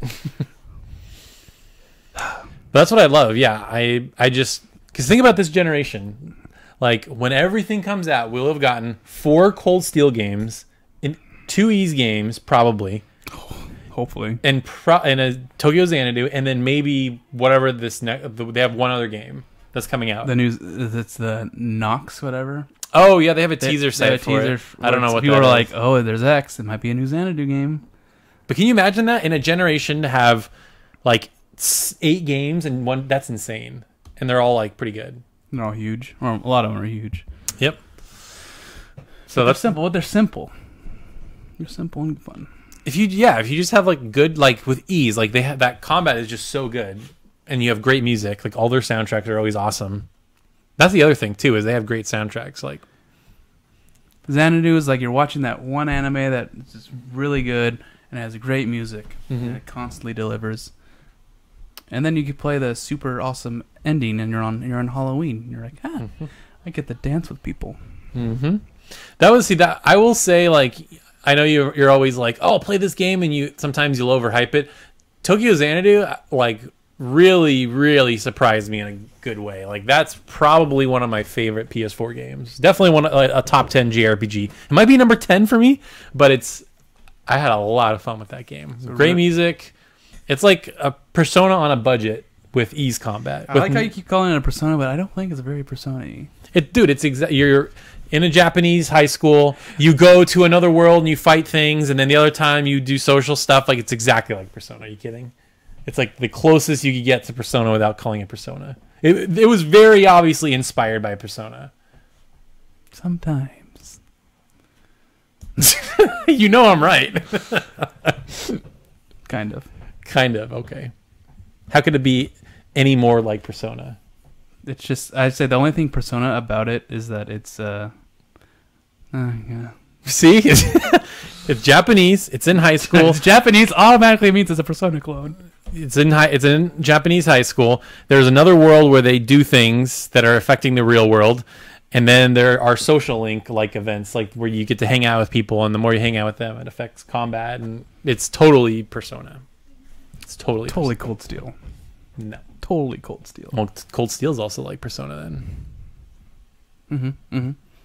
But which I was like, you'll like this game, and then no, don't. But I think the reason I say Xanadu is much more so is because it's modern day Japanese high school. Yeah, not fantasy. Yeah.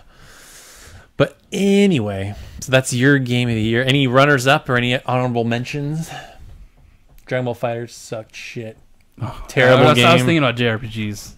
This is anything. It doesn't have to. This is game of the year. This is not JRPG of the year. Dragon Ball FighterZ is really good.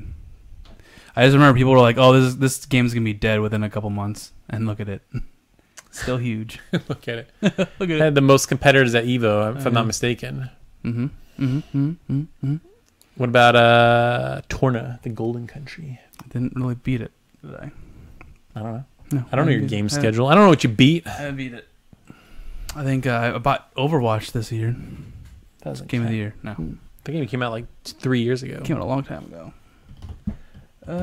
Yeah, that's pretty much the one that really sticks out in my mind right now. Smash Brothers.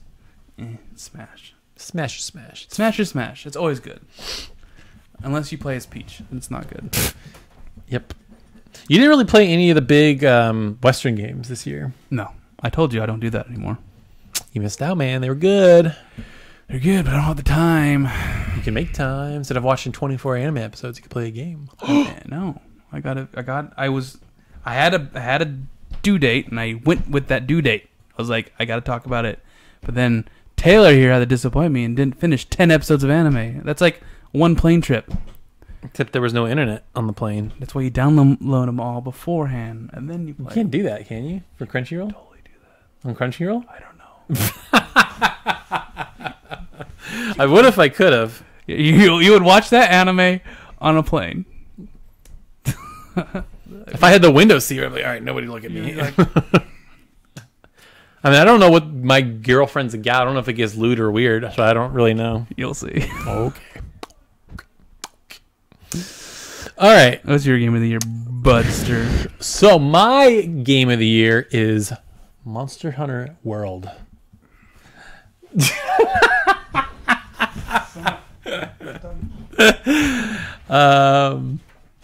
Yeah. See, Nick doesn't like to play good games. He plays this weeb shit. Well, I'm gonna keep talking about Monster Hunter World. Great game. So this game was exactly what I thought it was going to be. It was going to be a more noob-friendly Monster Hunter.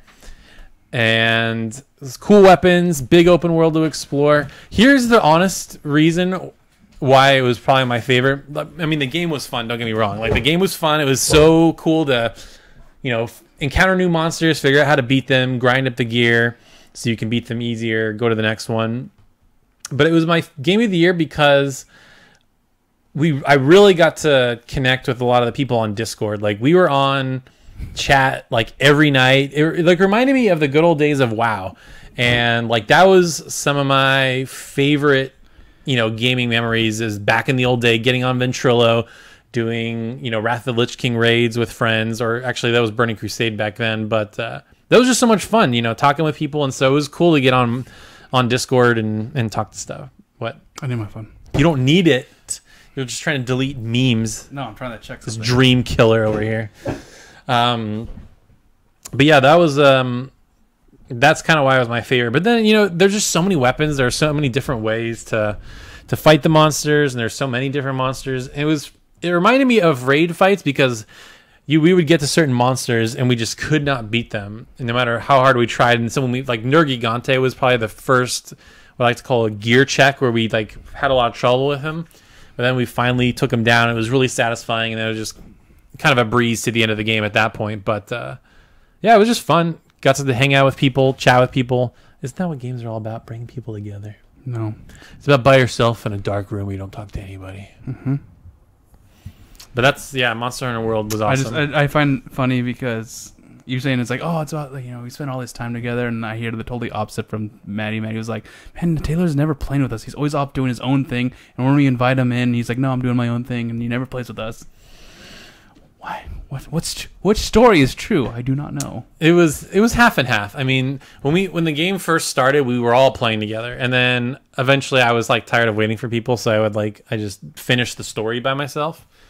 And then they kept once I beat the game, and then we all beat every monster in the game, I kind of fell off it. But thankfully, recently they announced an expansion, Iceborne. Now, will he play it? That is the question. That is the question. The bummer thing is it's out so far after the game release. It's not coming out till next fall. Yeah, MechWarrior 5 will be out, so it's not going to be worth it. Yeah, I don't know. I'd like to think so, but it all depends if other people are playing, because I don't want to play that by myself. I'd only play if everybody else was still playing. So you will have Abe and Smash and Wandy. They don't play anymore. Not right now, but when the next one comes out, maybe. Yeah, like I said, if people are playing, then I'll join in. It also depends. We don't know what's coming out next fall. Also, any runner-ups? I think Octopath Traveler is definitely a strong runner-up. Like I have. Kimpy showed me this website called Groovy.com, Grouvee, spelled all weird. Mm-hmm. And it's a way where you can like rate and rank games. You can make all these kinds of lists. And when I originally had this list, Dragon Quest XI was way higher. Octopath Traveler was way lower. But then, like I said, I recently booted up Octopath Traveler, and I was just like, man, I just love everything about this game. The stories, the feel. There's like a hard to put pin down feel you get when you're playing a game. You know what I mean? There's like a certain vibe that a game gives you, and it's like Tokyo Xanadu for me. I don't know why I like this game. I mean, I do know it's a good game. Mm-hmm. But I don't know why I like it as much as I do. Like when I finished it, it was like no game. A lot of games don't really do this to me. Mm-hmm. I felt like I'm done. It's like, what else do I do? Yeah, no, I know that feeling where it was like just a really good ending, and you're like, that's finally over. I want more. I know that feeling. It doesn't happen all the time, but when you get it, it's like special. It happened to me with certain animes, like Shuffle. I think the last time I had a game that did that was when I beat Final Fantasy 12. Really? Yeah, that was earlier this year. I think I beat it. It was either late last year or earlier this year.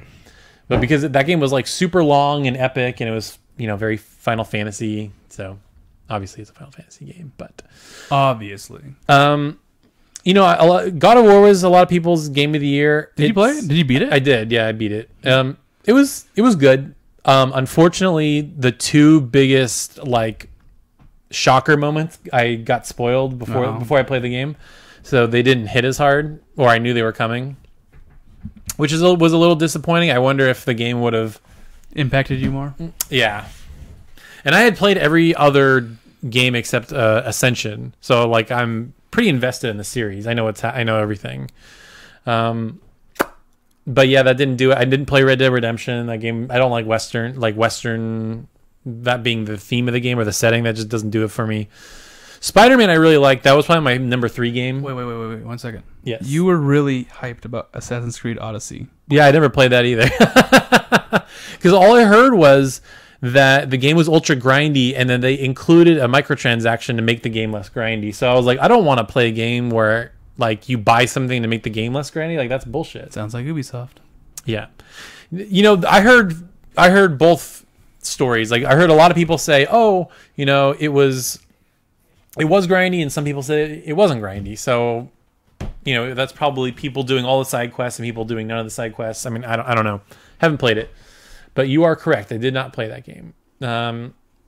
I kind of always meant to, but it's just too late now because the beginning of next year is going to be so crazy. It's just not going to happen. There's more games being added to it as well. I know. Dude, I'm serious. Not until May does the avalanche stop. Because like what's going to happen for me is like I'm going to try to beat everything in January, and then February, like January and February are just so loaded, and I feel like it's just going to carry, like I'm going to have to backlog games, and then it's going to go through March, and then March has Sekiro and DMC5, and it's like, oh my god, games. We only have so much money. We only have so much time to kill things. At least Resident Evil 2 will be a quicker game. It will. Supposedly it will be shorter.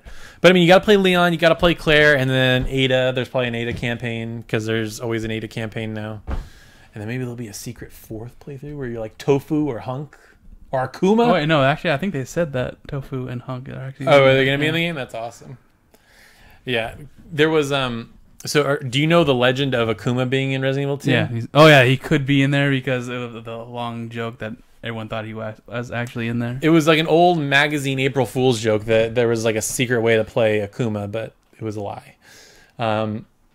So Michael Huber of Easy Alley is like, oh, is Akuma's going to be in the game? I remember it was recently they had like a preview event or whatever, and he went and he's like, is Akuma in the game? And the guy at the thing was like, you're literally the only person that's asked me that.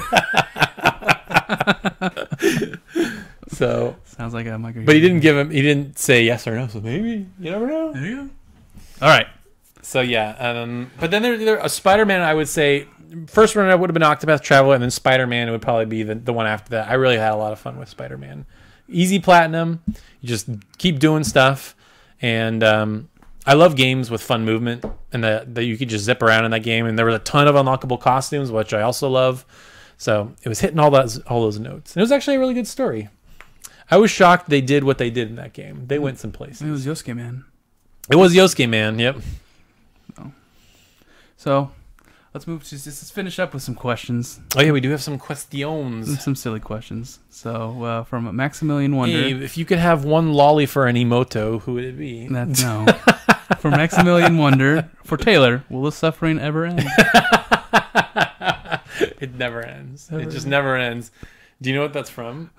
I remember when he posted it. So I had a Jehovah's Witness come to my house. Oh, yes, that one, yeah. And they gave me a pamphlet, and they're like, oh, do you believe in God and all this stuff? And I was trying to get them to just go away. I'm like, oh, yeah, I do go to church, and I am Christian. But I was like, oh, yeah, me and my buddy were, church-going guys, so, you're probably, your time's probably better spent talking to somebody else. But thanks anyway. And he gives me a pamphlet, and then on the front of the pamphlet, it's a girl like going like this, and it just says, will the suffering ever end? Yes, no, maybe. I was like, is this a joke? I thought it was like a joke piece of paper, but I still have it on my computer. I want to like frame it or something. It's hilarious. Just put it and frame it on, hang it up on the wall. So whenever you're feeling down, you just look at it. Nope, it doesn't end. Also from Maximilian Wonder, who is Shia, by the way. Yeah. Books and certainly games shouldn't be judged by their covers, but a fitting and neat sounding title can go a very long way. What are some story-heavy video game names that you believe do a great job of conveying at least a significant element of its narrative in some way? Though it's an overarching title, it can seem generic, but my favorite example is Legend of Heroes: Trails in the Sky. The metaphor just works so darn well for the entire series. Trails in the Sky. I'm trying to remember what that means in the grand scheme of things. You've only played one, so you would not know. Oh, so it's more about the rest of the games? I to be honest, I have no idea what he's talking about. All right. I mean, Trails in the Sky. Don't know. I want him to explain that to me, because when I think about that, I'm like, I mean, they go on to an adventure, and like I guess the sky is the limit. Mm-hmm. So there's trails going everywhere. That reminds me of like when they tried to explain the title for Tales of Xillia, because it was supposed to be short for like zillion or whatever. It's like, there are zillions of possibilities in life. I'm like, okay, you're just trying to think of a name. That's so stupid. Like Trails of Cold Steel makes no sense because there's no like what's it called, translation for Zen or Sen. So I mean, Trails of Cold Steel, it's like you're fighting guys and you have... No, it makes no sense, and you can't say anything about that. It's fine. It's fine. So, okay, so the question... Like Tales of Destiny. Yeah. That makes sense in a Tales game. Yeah. Because it's about a guy who stowaways on a flying dragon. He's trying to become like the greatest swordsman. He's trying to become the greatest swordsman to get popular because he lives in the country. Mm-hmm. But his destiny doesn't lead him there. He becomes like the hero of the world, pretty much. Interesting. And it's like you never know what your destiny will take you. Yeah. Well, Tales of Vesperia. At first, I thought that meant nothing, but then they make a guild and they call it Brave Vesperia. So it's about their guild. It's the story about them making their guild. Yes. So I'm trying to think of other. I guess it doesn't have to be. He just says story-heavy video games. It doesn't have to be JRPGs. Okay. Do you like Resident Evil or Biohazard better? See, I never understood Resident Evil. I mean, it sounds cool, but it's like, okay, so there is a resident of a town that's evil or something. Like, that doesn't make any sense to me. Like an evil that's. Oh my God. So you're saying. I'm trying to remember. Yeah, an evil that's nearby, pretty much. Interesting. I mean, it sounds cooler. I think it's a cooler sounding name, but does it convey its? I mean, Biohazard conveys the idea of the games better than Resident Evil does. Yeah, exactly. It's like. So if that answers your question, I hate turning around away from the audience, but I'm trying to look at. This Mega Man's title. Mega Man. Does that give you think a man that's mega? Yeah. Kingdom Hearts, a thing that's never mentioned until like the end of every single game. Yep. Oh, Ni no Kuni, the Japanese word that nobody knows what that means. Means another world, by the way, in English. Do you think it would be better if it was named Another World? That I don't know. If a Ni no Kuni was just called Another World, Curse of the White Witch, do you think it would have sold as much? I don't know. Because you know what's really weird? That Bandai Namco makes no sense sometimes, because they could have done that, right? They could have named it something more generic and to get more people to come in. So they didn't do it for Ni no Kuni, but then they did it for something that's well established. They didn't call it My Hero Academia One's Justice. They just called it My Hero One's Justice. And then I think Mr. Futagu said something like, "Oh, they did that to try to appeal to the West." And it's like, so do people think it's going to be like a generic superhero game? Like, what was the goal with calling it My Hero One's Justice? I know. I feel like more people would know what the anime is than there are unsuspecting people that don't know what it is that would want to pick it up because it's just a superhero game. That doesn't make any sense to me. What do I know? Yeah, story-heavy games that have a title that explains their title well. Tokyo Xanadu. Makes no sense. Nope, makes no sense. I don't even know what that means. It's their Xanadu for something. I don't know. Darn it. I wish I had a better answer, but I don't. I keep thinking of The Last of Us. The Last of Us is kind of a cool title because it's the last of our humanity. Yeah. And it's also the last of the people. Oh, here's a mouthful. Xenoblade Chronicles 2 Torna. Tilda, the Golden Country. That makes no sense. The Xenoblade in general doesn't make sense. A blade that is many things. Many things. Oh, wait. That makes perfect sense. Because a blade could be anything. Mm-hmm. Dun, dun, dun. But why is Xenoblade 1 called Xenoblade then? Are you kidding me? The Monado? But it could be anything? They're just carrying the Xeno name from Gears and Saga. I know. I'm just saying, it makes more sense in Xenoblade 2, though. It makes literally zero sense in X because there is no blade. All right, so let's move on. Yeah. Spaghetti, how did we become friends? I went to school with his brother since first grade, and then I was just over a lot. We just hung out. Brian got married. That's what happened. Brian got married. Mm-hmm. No, we've just been friends since like everyone in my family is friends with everyone else's friends, pretty much. Yeah, I know his parents, and Maddie works for me. And then Connor was his friend. Connor's brother Dallas was Taylor's friend. Yeah. So, and Connor was my friend, and then we all hung out together, so we're always friends. It's the big group of friends. Yeah, it's like weirder when you're younger, but then when you grow up and you're all kind of like within a few years of each other, it's like whatever, it's fine. It's the same thing. Yeah. And how do we become friends? I don't know. Over games, just hanging out hanging out and playing games. And I was more into JRPGs, I guess, than my brother. Mm-hmm. Yeah, he slowly got more into like PC stuff, I guess. Like when, especially after World. Yeah, when World of Warcraft came out, he was done. He still plays that game. The same character that he created in 2004. It's crazy. Yep. From Asian Sensation 24, what is your favorite restaurant? Probably that ramen shop at Mitsuya. I love that. Oh, also, this is more for the memories. Like the food's good, but I just have a lot of good memories at this place. Kyoto Palace. Kyoto Palace is awesome. It's like Benihana's. It's like where they cook in front of you and stuff like that. Yeah, like my family went there all the time when I was a kid, and a lot of good memories there. I don't really know.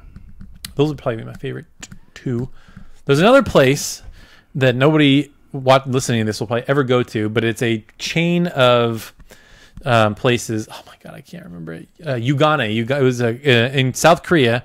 There's this chain of stores called Yugane, and basically what it is, it's like spicy fried rice, spicy pan fried rice, and they cook it in front of you, and they add like chicken and vegetables and cheese and all this stuff, and it's like amazing. It's like my favorite thing to eat when I go there. So Yugane. I really like Jalisco. Jalisco. Okay. Really it's one probably if I had to be a favorite, that would probably be it. Okay. Because my go-to Mexican. And then my favorite Chinese restaurant was the House of Orient, but that closed down a long time ago, and I really miss it. So it was really good Chinese food. Bummer. And yeah, I like everything. How about what was the taqueria that was next to near King's Academy? Oh, Chavez was it supermarket. Chavez? Yeah, it's still there. Yeah, that was good. They've like expanded that back part of the where they do the burritos and stuff. It was like a whole crew of people that work back there now. It's funny. It was really good. From Aram. Taylor, will you make a video for Aromanga Sensei, like a review or an analytical video? Abe, if you can pay me to settle enough money that will pay off a few of my debts, I will make any video you want. I offered that to him, and then he like got all weird, and he said something about like hentai lollies or something. I'm like, I don't want to go to jail for a video I make, so I'm not going to do that. Hey, don't tell him that you'll make anything. Just say, I'll make the Euromanga Sensei video. So let's talk, Abe. I know you got some moolah that you don't know what to do with. So I will make it. I'll make you the best Euromanga Sensei video ever. And talk about how it's like the gem of this generation. Mm-hmm. The greatest anime ever that just nobody understands. See, there's a hidden metaphor for all the things. You know, she wears a mask because she's trying to no, stop. You gotta save it for the video. All right. So DM me, Abe. We'll talk. All right, guys. It's a long episode, but it's finally over. It's finally over. Thank God. Thank God. I can finally eat. Gosh. But yeah, thanks for watching. We'll be back next week. Next week's going to be right before Christmas. It's going to be an intense episode. I think that should be our most anticipated of 2019. All right, there you go.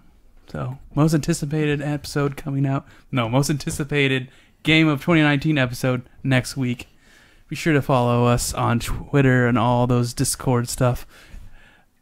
Links are below. If you're on iTunes, just go to our YouTube channel, search Giant Sword Podcast. Will be the first things that pop up, and you could join, follow us on YouTube and all our social media sites. Thank you for watching. Thank you for everyone on our Discord. You're all awesome, and we'll be back next week. See ya. Bye.